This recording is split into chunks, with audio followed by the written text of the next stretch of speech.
The camera opens on a vast stretch of barren desert, the sun hanging low like an old lantern about to die. Wind howls across the emptiness, carrying whispers that don't belong to the present. In the distance, faint outlines of crumbled stone can be seen, ghosts of something that once was. The voice of a man, old and weary, begins to narrate. They say the city was here on a broken bar built from stone so white that it blinded the travelers who came upon it. Streets of marble, fountains that sang with water from the mountains, and towers that touched the clouds. But one day, it was gone. No war, no fire, no trace, just silence. The sound fades into the crackling of a campfire. Around it sit three figuras: an archaeologist named Elena Marquez, her assistant Tariq, and a local guide, old Ahmed. The night is heavy with sand and secrets. Elena stares into the flames. The maps say this place existed, she says quietly. Old records from the Empire of Iran mention a city called Veridia, the jewel of the desert. But there's no evidence it ever stood.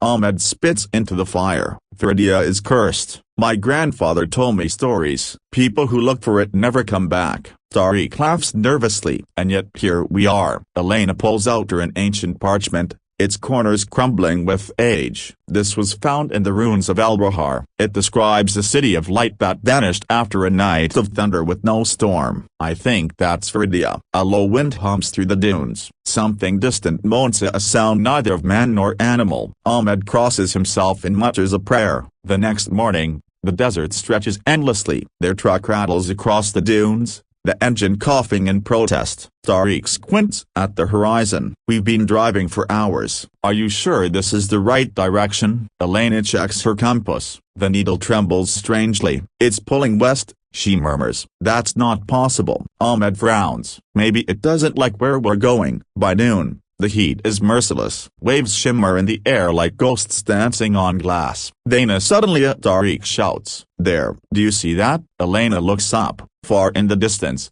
through the mirage, faint towers gleam white and golden, flickering like candlelight. For a moment, her heart stops. It's real, she whispers. It's real. They drive toward it. But as they approach, the shapes waver, bend, and vanish. Only sand remains. Ahmed shakes his head. The desert plays tricks. Veridia is not meant for the living. That night, Elena records her notes by flashlight. Her voice trembles slightly on the tape. We saw structures towed via columns, maybe Tarsa, but they disappeared as we neared them. Could this be a mirage? Or something else? The compass still spins wildly near the site. There's a magnetic disturbance here, a broken bar unlike anything I've seen. Outside, the wind picks up again. A strange hum vibrates through the sand. Ahmed looks out at the dunes. The desert remembers, he mutters. And it warns. At dawn, they set out on foot. The vehicle's fuel line has cracked, forcing them to continue with only what they can carry. As they walk, the sand shifts beneath their feet like something alive. After hours, they find what looks like the remains of a road, a faint path of polished stone half buried under sand. Tariq kneels. This is man-made. Look at the markings. Elena brushes the dust away and reveals strange carvings of spirals and eyes. Symbols that seem to shimmer even in shadow. These match the inscriptions found in Al-Bahar, she says. We're close. They follow the path for miles until the desert suddenly drops away into a vast crater. Inside, half submerged in golden dust, lie the ruins of a city. Towers broken like bones, domes caved in, streets leading nowhere. Elena stares in awe. My go to broken bar Veridia. The silence is immense. No birds, no wind, just the weight of centuries pressing down. They descend carefully into the crater. The stones are cold, almost wet to the touch. Tariq whispers. It feels alive. In the center of the ruins, they find a fountain, dry, cracked, yet strangely intact. A carving of a woman holding a bowl faces the empty sky. Elena traces her fingers along the edge and finds an inscription. She reads softly, when the stars fall silent, we will sleep beneath them. Ahmed looks around uneasily. We should not be here. The air is wrong. Indeed, the air hums faintly, like electricity before a storm. Elena lifts her recorder. Day 3. We have found the remains of Veridia. The architecture suggests an advanced culture, possibly pre-Iran, though the style is unique. The entire city lies in a perfect circular depression, as a broken bar. She hesitates. A broken bar, as if it was pushed down from above. Suddenly, Tariq calls out, "Elena, you need to see this." He's standing near what looks like a temple entrance. Its doors are sealed by slabs of stone, but carvings of figures tall, slender, with eyes like suns to cover the facade. At their feet, a spiral pattern radiates outward, carved deep into the earth. Elena studies it. This pattern it's not just decoration, it's an energy symbol, maybe astronomical. Ahmed backs away. "This is forbidden magic. We leave now." But Elena shakes her head. "We can't leave, not yet." They work for hours to move the stones. When they finally open the entrance, a rush of cold air sweeps out, smelling of rain and iron. Inside, a staircase spirals downward into darkness. Elena switches on her flashlight and descends. As they move upper, the walls begin to glow faintly, a pale blue veins pulsing like light beneath skin. The symbols shimmer as they pass. Tariq breathes. This isn't possible. At the bottom lies a vast chamber. In the center stands a pedestal, and on it, a crystal sphere, dark and cracked but still faintly glowing. Elena approaches, mesmerized. "It's some kind of energy core," she whispers. "Maybe this powered the city." Ahmed cries out suddenly. The ground trembles, dust falling from the ceiling. "The city doesn't want us here." But Elena doesn't stop. She reaches toward the sphere. The moment her fingers touch it, a shock of light floods the room. The hum returns deeper now, almost a heartbeat. Images flash through her mind, towers rising from the earth, people laughing under crystal skies. A storm of light swallowing everything. She gasps and falls back. Tariq grabs her. "Elena, what did you see?" Her eyes are wide. A broken bar. They tried to control the storm. A machine that drew power from the Earth's core. But something went wrong. The energy turned inward. The city collapsed into itself. Ahmed stares around them. "Then why is it still alive?" As if in answer, the walls pulse again. The sphere glows brighter,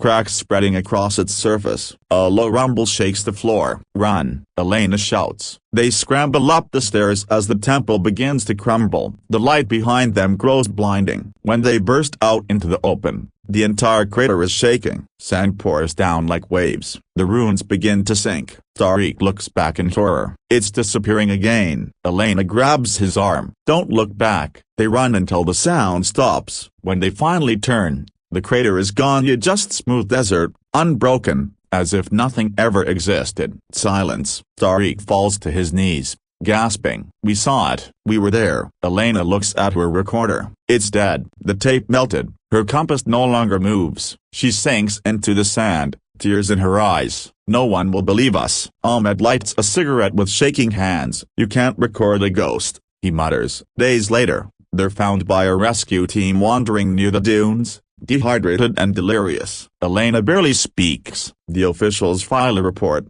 Expedition lost due to heatstroke and equipment failure. No mention of Veridia. But Elena knows. At night, she dreams of the city glowing beneath the sands, alive, waiting. The hum never leaves her ears. Months pass. Elena returns to her university, but her colleagues dismiss her story. She becomes obsessed, poring over every map, every legend. One evening, Tariq visits her. His eyes are hollow. "Elena, it's happening again," he says. "I can hear it." She frowns. "Hear what?" "The hum." "In my head." It won't stop. Before she can respond, the lights flicker. The sound of low and deep fills the room. The glass of water on her desk ripples. She stares at the floor. "It's calling us back." Later that night, Elena drives alone into the desert. The stars are hidden behind clouds. She reaches the spot where Veridia once appeared. The wind is still. Then, faintly, she sees the Tagana towers rising in moonlight,